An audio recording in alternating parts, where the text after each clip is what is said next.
CPM-ന്റെ ഇത്രമാത്രം സംഘടനാ നേതാക്കന്മാർ ഇതിൽ പങ്കാളികളാവണമെങ്കിൽ 3 ദേവസ്വം ബോർഡ് പ്രസിഡന്റുമാരും 2 ദേവസ്വം മന്ത്രിമാരും ഇതിനകത്ത് പങ്കാളികളാവണമെങ്കിൽ CPM-ന് ഉന്നത നേതൃത്വം അറിയാതെ നടക്കില്ല. ആ CPM-ന് ഉന്നത നേതൃത്വം അതിനെക്കുറിച്ച് കൃത്യമായി ബോധ്യമുള്ളത് കൊണ്ടാണ് പത്മകുമാറിനെ പുറത്താക്കാത്തത്.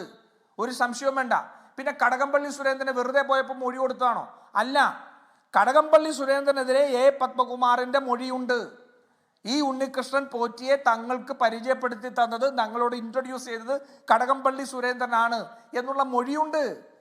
അപ്പൊ പത്മകുമാർ ഏത് വഴിയാണ് ഉണ്ണികൃഷ്ണൻ പോറ്റി ഇതിനകത്തേക്ക് വന്നത് എന്ന് നോക്കിയാൽ പത്മകുമാറിനെ സംബന്ധിച്ചിടത്തോളം പത്മകുമാറിന്റെ പിടിവലി എന്താ?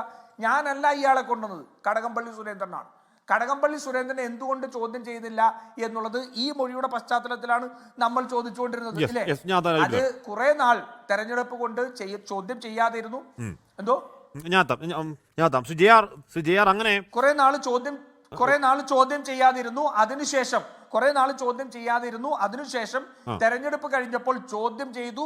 പക്ഷെ ചോദ്യം ചെയ്തപ്പോൾ ഒരു മനുഷ്യനെയും അറിയിക്കാതെ നിഗൂഢതയോടുകൂടി ചോദ്യം ചെയ്തു എന്ന് പറഞ്ഞാൽ SITക്ക് മേൽ സമ്മർദ്ദമുണ്ട് എന്ന് വളരെ വ്യക്തമായിട്ട് മാറിക്കൊണ്ടിരിക്കും. പത്മകുമാറിനെ ചോദ്യം ചെയ്തപ്പോൾ മാധ്യമങ്ങൾ മുഴുവൻ അറിഞ്ഞല്ലോ.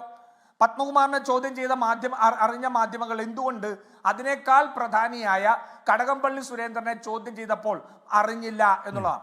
ഞാൻ മനസ്സിലാക്കുന്നത് PS പ്രശാന്തിനെ കൂടി ചോദ്യം ചെയ്യുന്ന ഒരു വാർത്ത ഉണ്ടായിരുന്നു. എനിക്കത് ഉറപ്പില്ല. അതുകൊണ്ടാണ് ഞാൻ PS പ്രശാന്തിന്റെ കാര്യത്തിലേക്ക് തൽക്കാലം കടക്കാത്തത്. പക്ഷേ അത് ചോദ്യം ചെയ്യുന്ന ഒരു വാർത്ത കൂടി ഉണ്ട്.